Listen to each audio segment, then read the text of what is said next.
बच्चों अब जिस क्वेश्चन को हम लोग सॉल्व करने जा रहे हैं वो चैप्टर फर्स्ट का 23rd क्वेश्चन बच्चों। और ये क्वेश्चन बहुत ही इंटरेस्टिंग है क्योंकि ये लिमिटिंग रीजन पे बेस्ड है। तो आइए सबसे पहले हम लोग लिमिटिंग रीजन के बारे में समझते हैं कि लिमिटिंग रीजन होता क्या है।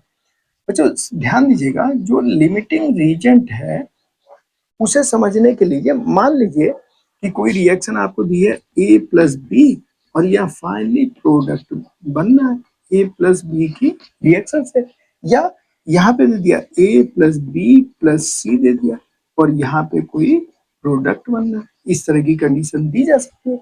तो अब आप पता कैसे लगाओगे? एक बात ध्यान रखिएगा, यहाँ पे सबकी वैल्यूज गिवन होगी। मतलब यहाँ पे कितने रिएक्टेंट हैं?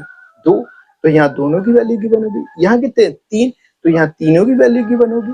तो सबसे पहले हमें ये चेक करना पड़ेगा कि सबसे पहले फिनिश कौन हो रहा है, उसे सबसे पहले समाप्त कौन हो रहा है। जो समाप्त होगा सबसे पहले वही आपका लिमिटिंग रीजेंट होगा। तो ये क्वेश्चन उसी पर बेस्ड है। तो सबसे पहले इसमें ध्यान दीजिएगा, यहाँ एक रिएक्शन गिवन है बच्चों, ए प्लस बी टू और ए बी टू की फॉर्मेशन हो रही है। इसमें ध्यान दीजिएगा, अगर आप यहाँ पे देखें तो स्टाइकियोमेट्रिक कोएफिशिएंट 1 है। ये सबसे पहले आपको रिएक्शन देखनी है। तो यहाँ स्टाइकियोमेट्रिक कोएफिशिएंट 1। अब मैं पूछूंगा यहाँ, और 1 है सर स्टाइकियोमेट्रिक कोएफिशिएंट, और ये देखिए जो प्रोडक्ट में बना ये भी 1। तो सब जगह स्टाइकियोमेट्रिक कोएफिशिएंट 1 है, इसलिए क्वेश्चन तो बहुत ही सिंपल हो गया। अब देखिएगा यहाँ पे फर्स्ट क्वेश्चन दिया है कि पहले हमने ए को दिया है 300 एटम्स दिए हैं और जो B2 दिया है ये दिया है 200 मॉलिक्यूल्स।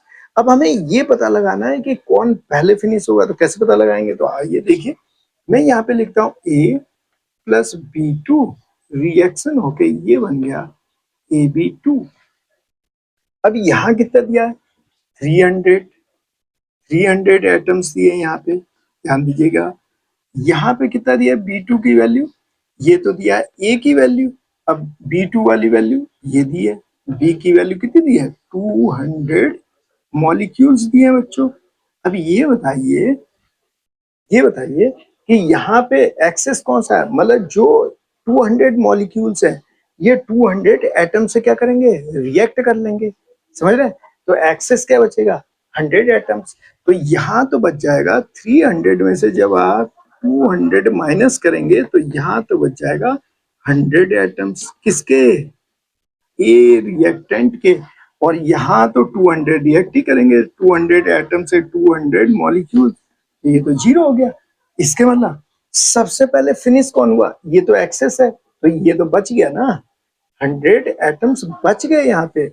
और यहाँ तो ये पूरी तरह क्या हो गया? कंज्यूम हो गया, फिनिश हो गया। तो लिमिटिंग रीजेंट कौन बनेगा? जो जीरो बनना है। तो लिमिटिंग रीजेंट यहाँ पे कौन सा है? बी। तो ध्यान रखिएगा, तो यहाँ मैं लिख दे रहा हूँ लिमिटिंग रीजेंट है बच्चों बी। ये क्वेश्चन हमारा सॉल्व हो गया, समझ गया? तो लिमिटिंग रीजन में मैंने ये बताया कि जितने भी रिएक्टेंट दिए गए हैं उसमें से जो पहले फिनिश होगा, जो जीरो हो जाएगा, कंज्यूम हो जाएगा, उसी को कहते हैं लिमिटिंग रीजन। क्लियर है?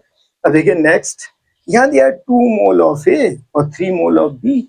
कोई बच्चा कहे अरे सर मैं तो समझ गया, इसके मतलब इसके 2 मोल, इसके 2 मोल से रिएक्ट करेंगे तो 2 माइनस 2, तो ये तो हुआ जीरो।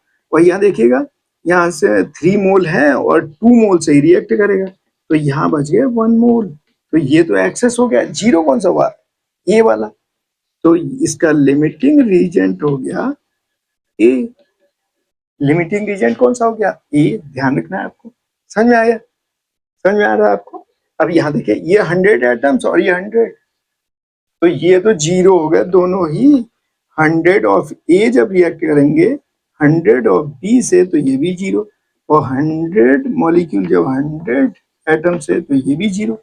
इट मीन्स दोनों ही जीरो हो रहे हैं, दोनों एक साथ कंज्यूम हो गए। It means it has no limiting reason. इसका मतलब इसमें कोई भी लिमिटिंग रीजन नहीं है। अब यहाँ देखना बच्चों, ये 5 मोल दिया है, ये 2.5, कोई बता देगा कि सबसे पहले तो यही होगा 2.5 से ही रिएक्ट करेगा, तो ये जीरो। इसके मतलब लिमिटिंग रीजन यहाँ हो गया बी। और यहाँ कितना बच जाएगा? ये 5 है तो 5 तो 2.5 से ही रिएक्ट कर पाएगा, तो एक्सेस कितना बच गया? 2.5 मोल बच गया। ये एक्सेस है। तो वो लिमिटिंग रीजन क्योंकि ये 0 हो गया। अब नेक्स्ट सवाल देखिए, अब 2.5 तो 2.5 से ही रिएक्ट करेगा तो ये 0, और ये देखना बच्चों यहाँ बच जाएगा 2.5 बी के बच गया। तो लिमिटिंग रीजन कौन सा होगा? लिमिटिंग रीजन होगा आपका ए, ये लिमिटिंग रीजन हो गया। ये सिंपल सा क्वेश्चन था। यहाँ पे ये खास बात थी कि यहाँ क्या था, सबकी स्टाइकियोमेट्रिक कोएफिशिएंट 1 थी, इसलिए कोई इफेक्ट नहीं पड़ा। अगर यहाँ स्टाइकियोमेट्री में चेंज आ जाता तो इसमें भी चेंज आता, तो वो हम देखेंगे इसके नेक्स्ट क्वेश्चन में। तो बच्चों, अगर ये वीडियो आपको अच्छी लगी तो इस चैनल को सब्सक्राइब कर लीजिए और वहां जाके आप बहुत सारे ट्रिक्स देख सकते हैं।